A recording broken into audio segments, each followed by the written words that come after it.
żeby napędzić te wszystkie kolumny, bo tam ktoś śpi. Wstawaj teraz, nocy nie dawałeś spać. Żeby napędzić te estradówki. Wdepnąłem w gówno, idę się umyć.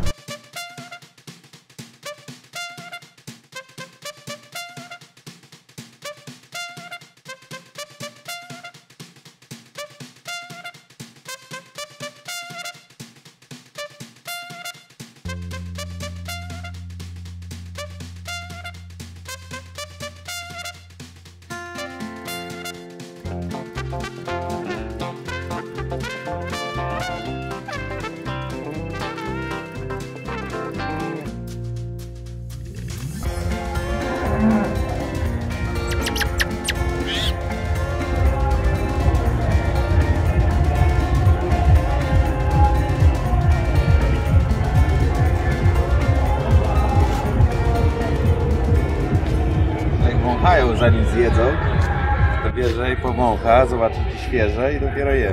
Pierwszy kontakt z małpami. Wstaliśmy rano, jesteśmy po tej wczorajszej imprezie tak zrobieni. No, z jednej strony mamy do nich pretensje, z drugiej nie, bo parking był pusty. Nagle jak przyjechał ciężarówką, jak odpalił agregat i włączył te kolumny estradowe, to się spać nie dało, bo bas po prostu aż w każdej cząsteczce kości, w każdej chrząsteczce się czuło. No i niewyspani jesteśmy strasznie, no ale też nie chcemy ich trochę winić, no bo to ich jest święto. Ale k***ają tak, że nie wiem, tą muzyką, bo jeszcze przyjedzie 3 ciężarówki, każda puszcza co innego i każdy, nie wiem, słucha tego co puszcza, a ty słuchasz takiego miksu, no i... My słuchamy basu przede wszystkim, aż cały groszek się trzęsie. Idę, Ganges chyba też po skromie się wykąpię, bo muszę ochłonąć. Tak to wyszło, że jedziemy sobie już wieczorem i przez całą długość, przez całą drogę mijają nas ciężarówki. Tak się zastanawiamy, gdzie te ciężarówki jadą? Gdzie tam jest taka impreza? Ale to nie są takie zwykłe ciężarówki, tylko takie, gdzie łupie tak muzyka, że bardziej niż do tej pory oni używają tych klaksonów tak strasznie głośno. Światełka. To te klaksony to jest nic. Nie wiem, jak oni w ogóle napędzają te wszystkie estradowe głośniki, bo tam jest bardzo dużo głośników, jak oni to zasilają, skąd mają tyle prądu. No i nagle oni nie jadą nigdzie, tylko oni wracają z miejsca, gdzie my dojechaliśmy. Patrzymy, my jesteśmy koło Gangesu i okazuje się, że dzisiaj jest święto Boga Shiva. Nie będziemy się tutaj wgłębiać, bo możemy wam powiedzieć, co zaobserwowaliśmy, co robią, bo tych świąt, tych bogów jest tutaj tak dużo, żeby zgłębić wiedzę na ten temat, na temat każdego bóstwa w Indiach, to trzeba by było poświęcić na to chyba całe studia. I to, co zauważyliśmy, pierwsza sprawa, łażą z takimi koszyczkami i je przyozdabiają gdzieś tutaj chodząc, być może biorą udział w sztafecie i coś wygrywają, bo są do tego sztafety. No, głównym elementem, głównym programem, który widzieliśmy, to jest kąpiel w Gangesie. Tak. I jest on tutaj bardzo wartki i taki wygląda na bardzo czysty. No wiadomo, że gdzieś tam ten Ganges jest czysty i dojechaliśmy do takiego miejsca, że on jeszcze jest, bo jesteśmy na północy Indii. I teraz będziemy jechać wzdłuż i patrzeć, jak degradacja następuje, bo tutaj już widać ilość śmieci, jaką wrzucają. Do tego no, jest bardzo duży festyn i okazało się, że nieświadomie staliśmy się jedną z atrakcji tego festynu. I to jest moja wina, bo my mieliśmy już jechać na miejscówkę, nocować, jesteśmy bardzo zmęczeni, bo tutaj te odległości pokonuje się strasznie długo, bardzo małe odległości pokonuje się strasznie długo i już mieliśmy iść spać, bo jutro będziemy pracować, będziemy montować film i tak dalej. Ale ja mówię, Daniel, zobacz, oni się kąpią w tym Gangesie, to już jest Ganges. I Daniel niechętnie, ale zgodził się. Zaparkowaliśmy, co nie było tutaj proste, bo ludzi jest masa.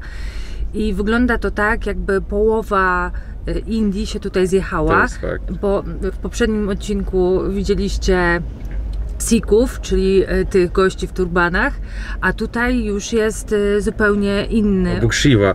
Widzicie, zrobili nam takie znaczki też, robiąc jednego selfiaka. Nagle podeszła dziewczynka i nam po prostu cyknęła. Po prostu wyczuła moment, zrobiła tak. Nas równo. Byliśmy chyba jedyni, którzy nie mieli tego znaczka. No dzieje się tutaj bardzo dużo, napełniają w butelki tej wody, gdzieś ją niosą, małe, duże opakowania. No, podejrzewam, że ją piją. Wszystkim myśli, że ją piją? Więc dzieje się tu bardzo dużo. Święto jest tak jakby świętem wielkanocnym, tak jak u nas, ono jest ruchome i przypada w zależności od tego, jak tam to się układa. A my akurat mieliśmy to szczęście, że trafiliśmy na szczyt tego. Sam środek tego święta. Niedzielę Wielkanocną. To znaczy, że nie jest niedziela. Ja z tego co wiem, to święto powinno być w ogóle jutro. Ale może oni świętują przez kilka dni. Ale warto było zobaczyć. Po Ale drodze, warto było zobaczyć tak. w nocy, jak to wszystko jest oświetlone. Bo już jest... gdzieś jedzie.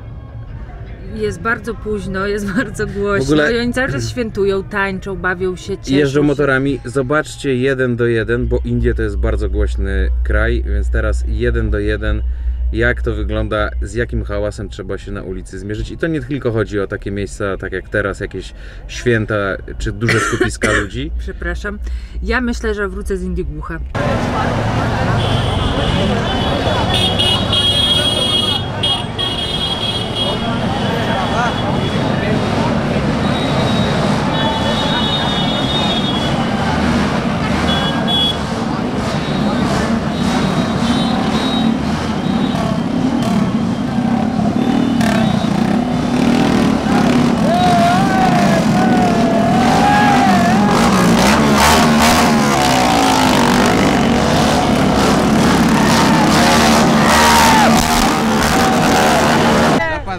Napadli nas, wszyscy są zdjęcia!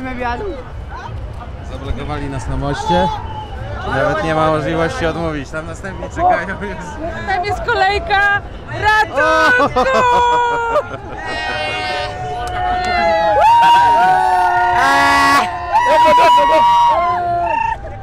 Jezu! Co tu się dzieje?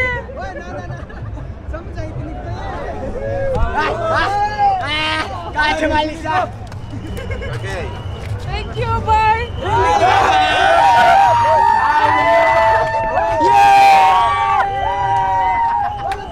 Jeszcze się cieszę!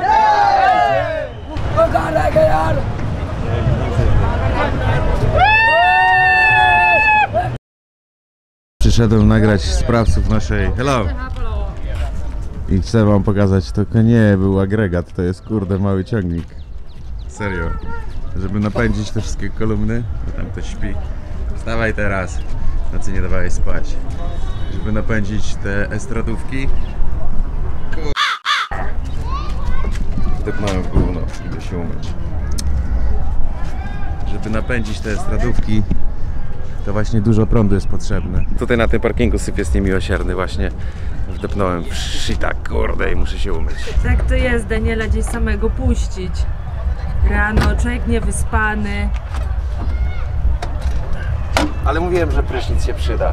Dobrze, że mamy zewnętrzny prysznic.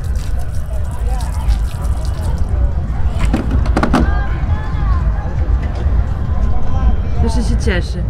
A co mam płakać? No to gówno. Obawiam się, że to może się tutaj częściej zdarzać w Indiach. Może.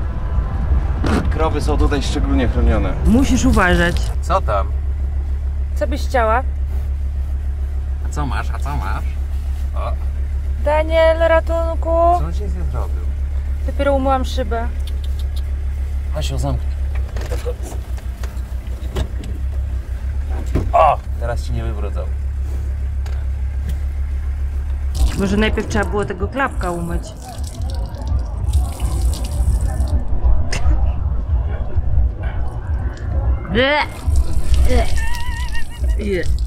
O Jezu. Też mi jakieś patyka nie schodzi. Aldona, oni tutaj tym palą. Popłakałam się. Rękoma to biorą i formują w takie kubki. Tak, nagramy wam to, bo widzieliśmy jak jechaliśmy, nie mieliśmy czasu się zatrzymywać. Ale ogólnie przed większością domów takich wiejskich leżą takie, jak u nas na wsi są sterty słomy, to tak tutaj są sterty właśnie takiego guana, takich kotletów, placków zrobionych i oni tym palą. Stąd smród w Indiach między innymi. Nie schodzi. Muszę poświęcić tą. Nie! A czym to mam zmyć? No dobra, ale to jest za duże. To trzeba by było ci szczoteczki. Wiesz co, starą do zębów ci przyniosę. Dobrze. To wtedy dobrze z tych zakamarków weźmiesz. W ogóle wywal te klapki, kupisz sobie nowe. Nie mam żadnych idei na To razie. są już zniszczone.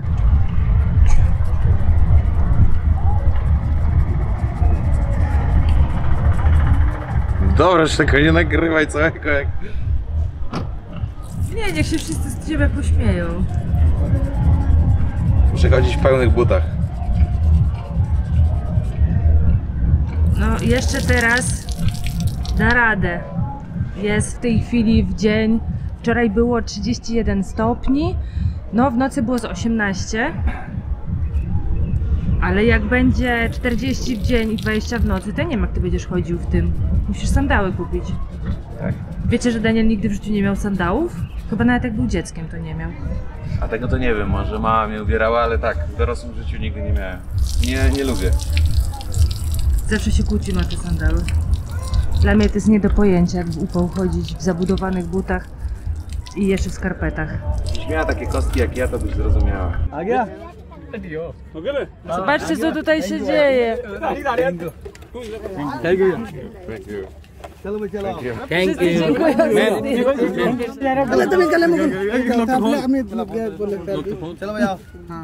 No wariactwo.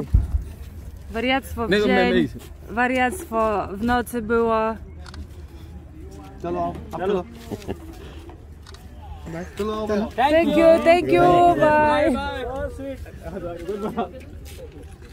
Thank you, bye. Thank you, bye. Thank you, bye. Nice to meet you. Ogólnie to nie są nieszkodliwi, to Tylko tacy po 20 osób. wkurzający. Nic nie możemy zrobić, że rozdajemy im cukierki, landrynki. No nam szkoda trochę tych dzieci, są takie brudne. I dostała cukierki, teraz chowa, żeby nikt nie zobaczył, że te cukierki dostała. To też jest trochę takie przykre dla człowieka, który tu przyjechał No ale z innego niestety, świata. nic więcej nie zrobimy, ich wszystkich nie No wykarmimy. nie uratujemy, no. Nie uratujemy ich wszystkich i musimy się z tym pogodzić, ale początki są bardzo ciężkie, bo na razie to jest to bardzo trudne takie doświadczenie, bo tego jest strasznie dużo. Jest to druga największa populacja na świecie. Także nawet Z czego jakbyśmy nie wiem chcieli, ile. to byśmy nie wyrobili, żeby ich wykarmić. Pewnie większość, no Jednego nie. dnia byśmy nie wyrobili, a co mówić codziennie, a jesteśmy już tutaj jakiś czas i tak jest Pomału, dzień. karma, pomału i zawsze rozdajemy im takie rzeczy, które nam zostały. A to dostaną jakieś jabłko, a to tamto. Bakshish. We have Foto? sweets.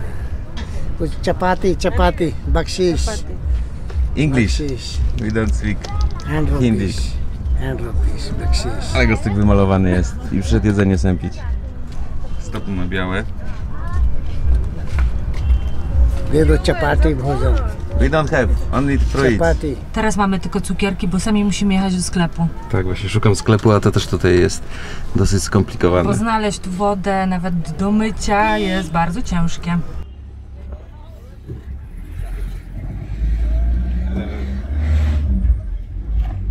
Nie ma problemu, nas puszczają.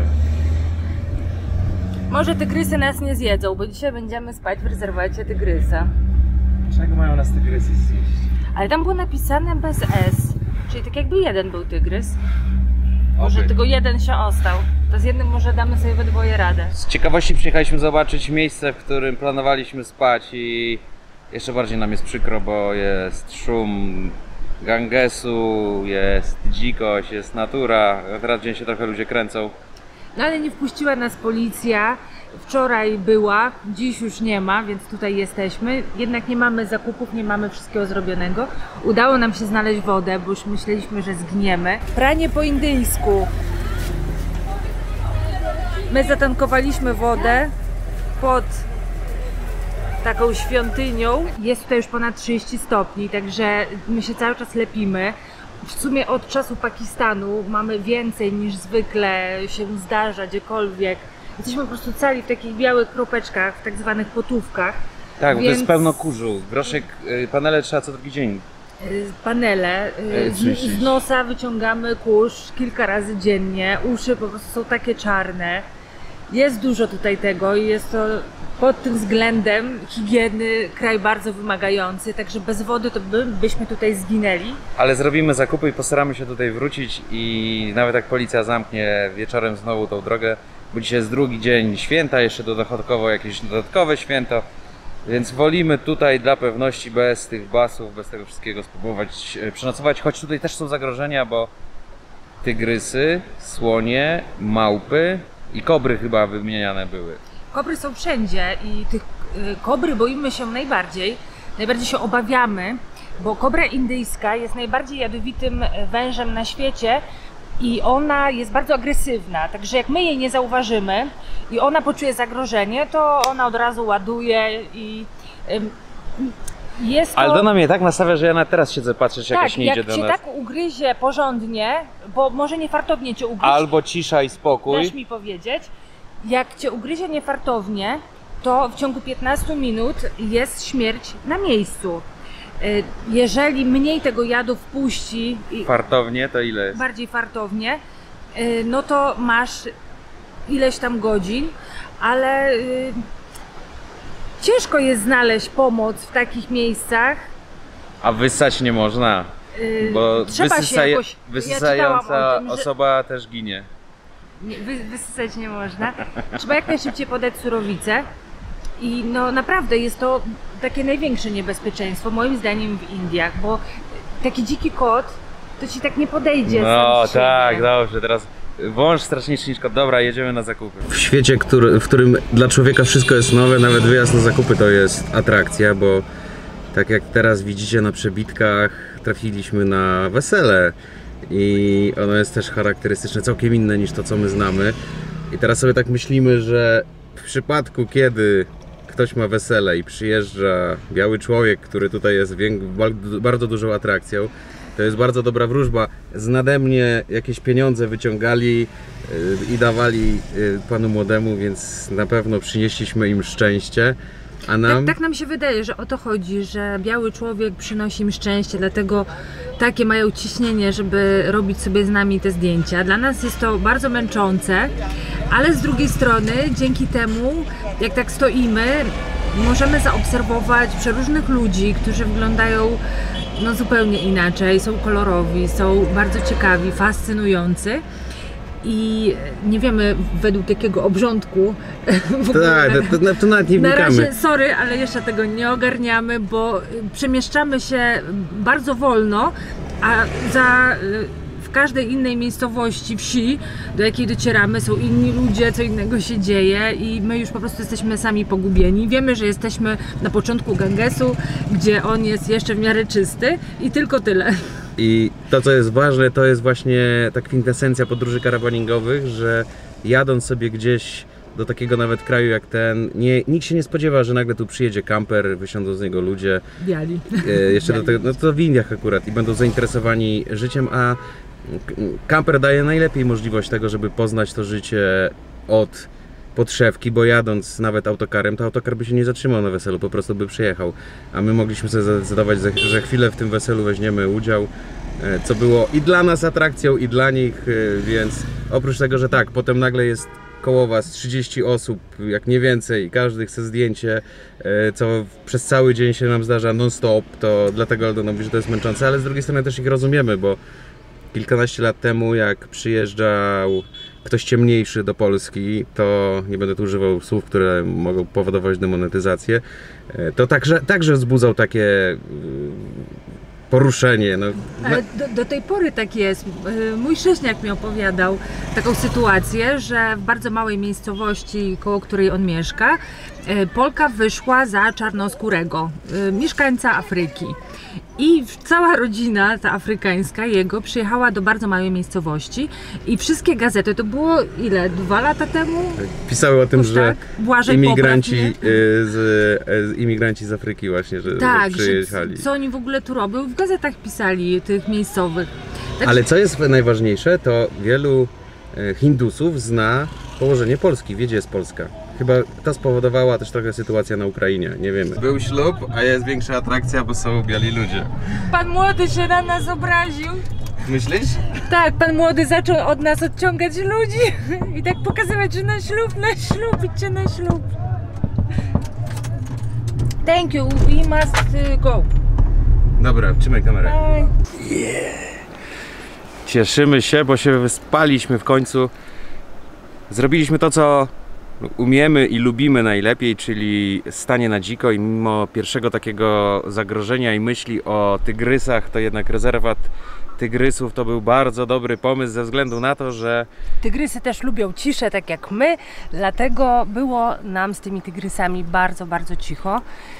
I w końcu naprawdę wypoczęliśmy i takich miejsc będziemy szukać tutaj w Indiach, dlatego że miasta, duże miasta nie są dla nas, nawet dużo mniejsze krajach, niż tak. takie w Indiach, a tu te miasta są takie ogromne, nawet dwa wioseczki. razy, No, jak może tutaj nawet 1,4 miliarda ludzi mieszka, to gdzieś to wszystko musi się zmieścić i mieszczą się w miastach. no wiadomo, że oni w miastach w głównej mierze żyją, a początkowo jak się przyjedzie do Indii i zobaczy się listę zwierząt, jakie tutaj można natrafić na dziko, to troszeczkę zaczynają wzbudzać te zwierzęta obawy, bo Mi to są sztywnieją nogi, jak wychodzę wieczorami z kampera. kobra, tygrys właśnie, słoń, który wcale nie jest takim przyjaznym zwierzęciem, trzeba na niego uważać.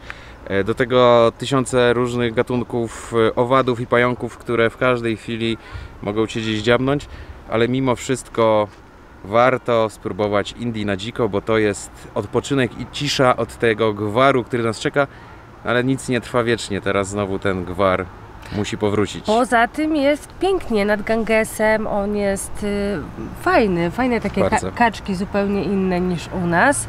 Chodzą sobie tutaj krówki, jest dużo małp, pawie są. A, małpy właśnie, ale małpy raczej się boją. W takich miejscach, gdzie są nieturystyczne, to tak, to, No to i się boją. dużo jest papug, zielonych papug. Takich jak w Hiszpanii, tylko trochę większych. Wiewiórek. Jedziemy do tłoku, bo potrzebujemy teraz Do hałasu znowu. miasta. A co potrzebujemy?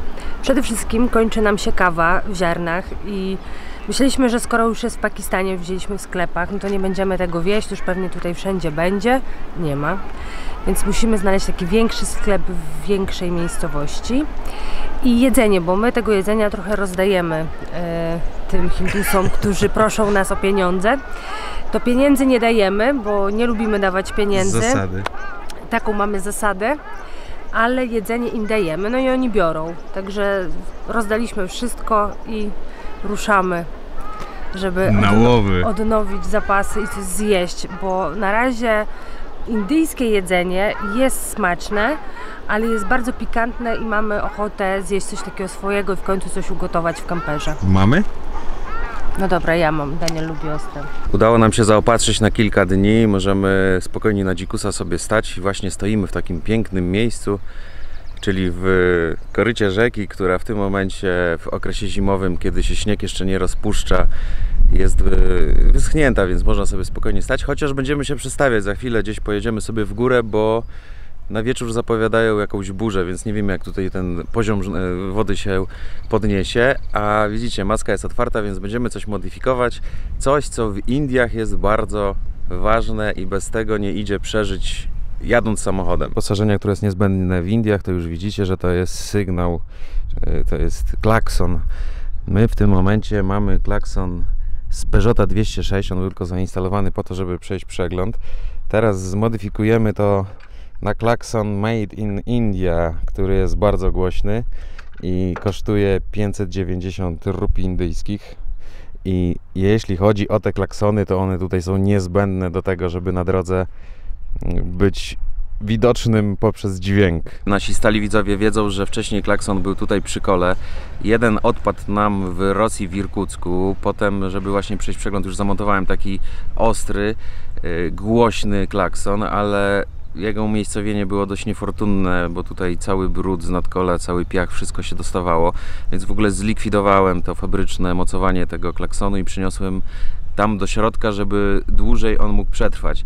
Ale niestety jego siła może w Europie jest wystarczająca, czyli jego głośność, a w Indiach to powiem Wam, że niektóre motory, niektóre riksze mają głośniejszy jak nasz i trzeba to zmodyfikować, bo klakson jest tu potrzebny do komunikowania wszystkiego, w szczególności jak jedzie się, to komunikuje się zamiar wyprzedzania, zamiar zmiany pasa ruchu. Zamiar tego, że się jedzie tym samym pasem i na przykład jakiś rowerzysta, czy riksiarz nie zmieści się razem z nami, więc trzeba mu trąbnąć, żeby zjechał. Trąbi się na pozdrowienie. No, klakson tutaj słychać non-stop. W pewnym momencie, jak się już jest tu dłużej, to się już gdzieś eliminuje z głowy te klaksony i non-stop trąbienie też w pewnym momencie powoduje, że już się nie zwraca uwagi na to, kto trąbi na ciebie, po co trąbi. Oni tu trąbią za każdym razem, jak chcą zakomunikować, że gdzieś są, ale bardzo to jest przydatne, bo ich autostrady wyglądają w taki sposób, że nie ma tych zjazdów bezkolizyjnych, tu po prostu w pewnym momencie dwa pasy są wolne, żeby można było przejechać, po prostu jest dziura w barierkach. I wtedy, jeśli jedzie się z dużą szybkością, to rzeczywiście jak się naciska klakson, to oni nie wyjeżdżają i to jest chyba taka najbardziej przydatna funkcja, a im jest głośniejszy, tym wcześniej słychać. Wydaje mi się w ogóle, że ci, co jeżdżą na motorach, to sobie jakoś obliczają odległość samochodu z tyłu, bo często jadąc dwoma pasami jedzie ktoś na motorze, zaczynam trąbić, bo ktoś mnie wyprzedza prawym pasem i ten motorowerzysta wie, że już gdzieś tam jadę z tyłu i zaczyna powoli zjeżdżać na pas awaryjny. Więc no bez klaksonu tu się nie da przeżyć, trzeba mieć porządny klakson i teraz właśnie zmienię go na porządny, a jeszcze Wam pokażę, jak ten z Peugeota 206 trąbi teraz. Żeby porównać po, klakson Peugeot 206. Ok. Wymiana jest zrobiona, jak to bywa w takich sytuacjach. Tutaj były inne śrubki, jedna mi spadła, musiałem cały pas przedni zdjąć, żeby tą śrubkę znaleźć. Ale robimy test. Ok. Okej, dobra. Mam nadzieję, że też słyszeliście tą różnicę. Zobaczymy jak teraz będzie się z takim klaksonem jeździło. No niestety było za stromo i nie udało się wjechać na sam szczyt. Nie było też jakiegoś miejsca po drodze, żeby można było stanąć i musimy zjeżdżać z powrotem do doliny. Może nie będzie mocno padać, ale fajnie są te drogi poprowadzone. Wąskie są, ale wiją się przez całe zbocza i są fajne serpentyny. Takie urokliwe bardzo, piękne są widoki na góry. Ale widoczność jest taka sobie. No, słaba jest. Rozpadało się strasznie i uciekamy, bo tutaj będzie zaraz bardzo dużo wody, jeszcze nas ostrzegli i dusi. I jakoś dzisiaj nie możemy sobie znaleźć miejsca. Ale jak z Himalajów ścieknie tu, to nie będzie mały strumyczek.